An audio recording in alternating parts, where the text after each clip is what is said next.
Mesdames et messieurs, bonjour et bienvenue sur JMBS Média. Question de suivre la rubrique Flash d'information pour cette semaine. Ariel Henry souhaite un renfort de la lutte contre la corruption. Le Nicaragua rompt avec Taïwan et reconnaît le Pékin. Yavel Mascherano nommé nouvelle sélectionneur des U20 argentins. Au moins 49 migrants tués dans un accident de la route au Mexique.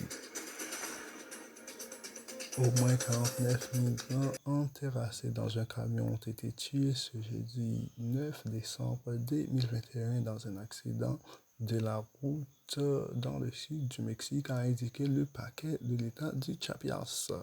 L'accident près de la capitale régionale Tuxtla Gutiérrez a également fait 37 blessés, dont 3 sont dans un état très grave, a-t-on appris de même source. Le gouverneur de l'État, Rutilio Escalante, a exprimé sa solidarité avec les victimes sur Twitter. Les migrants étaient enterrassés dans un camion dont le chauffeur a perdu le contrôle, d'après les premières informations à la presse de la protection civile sur place.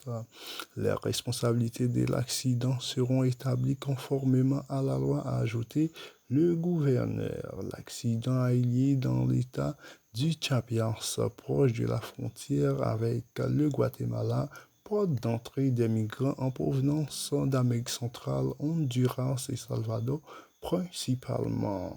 Leur transport en camion est l'une des méthodes habituelles utilisées par les passeurs pour transporter les migrants sans papier vers les États-Unis.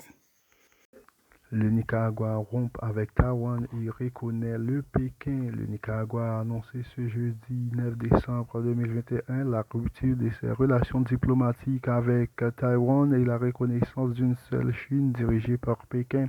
La République populaire de la Chine est l'unique gouvernement légitime qui représente toute la Chine, et Taïwan est une partie inaliénable du territoire chinois, a déclaré le ministre des Affaires étrangères nicaraguayen, en l'occurrence de Denis Moncada.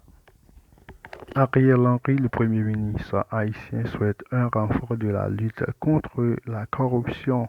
Le Premier ministre Ariel Henry encourage des organes de contrôle et d'enquête, en particulier Unité de lutte contre la corruption, ULCC, à déculpter leur énergie dans la bataille contre la corruption.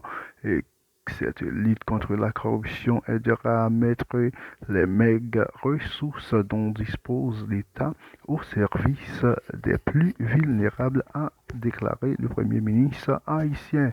Par conséquent, il invite les citoyens à dénoncer les actes de corruption et à soutenir l'État en vue du bien-être de la collectivité.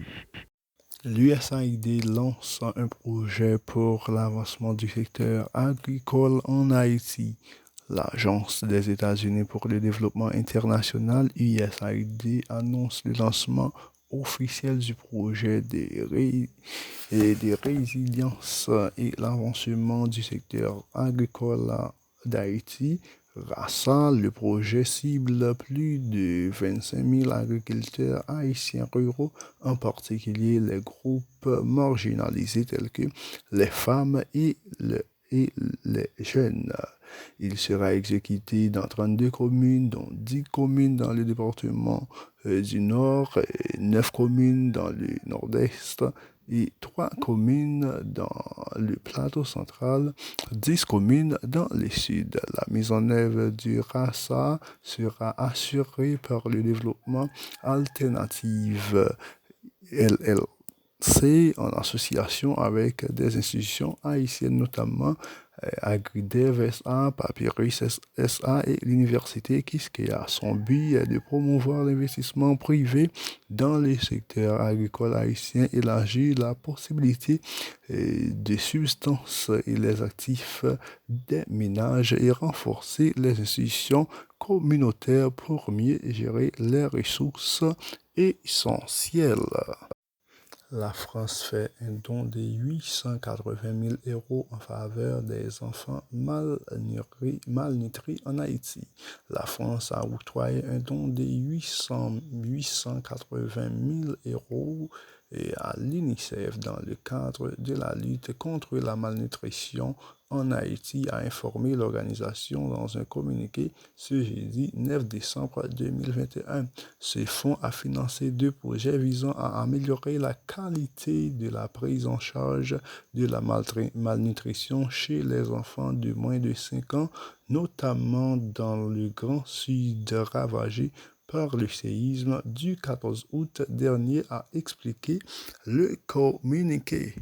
En football, Javier Mascherano nommé sélectionneur des moins de 20 ans argentin.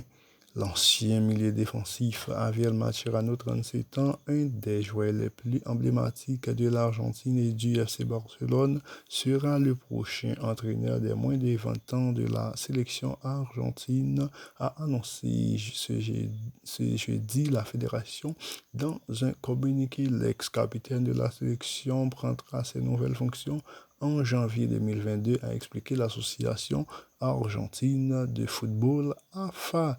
Il remplacera Fernando Batista qui rejoint récemment José Pekerman, nommé à la tête de la sélection du Venezuela. Durant sa carrière de joueur, Mascherano a notamment été finaliste de la Coupe du Monde 2014, perdu face à l'Allemagne 1-0. Il a connu ses meilleures années au FC Barcelone entre 2010 et 2018 avec 19 titres glanés aux côtés de son compatriote Lionel Andrés Messi.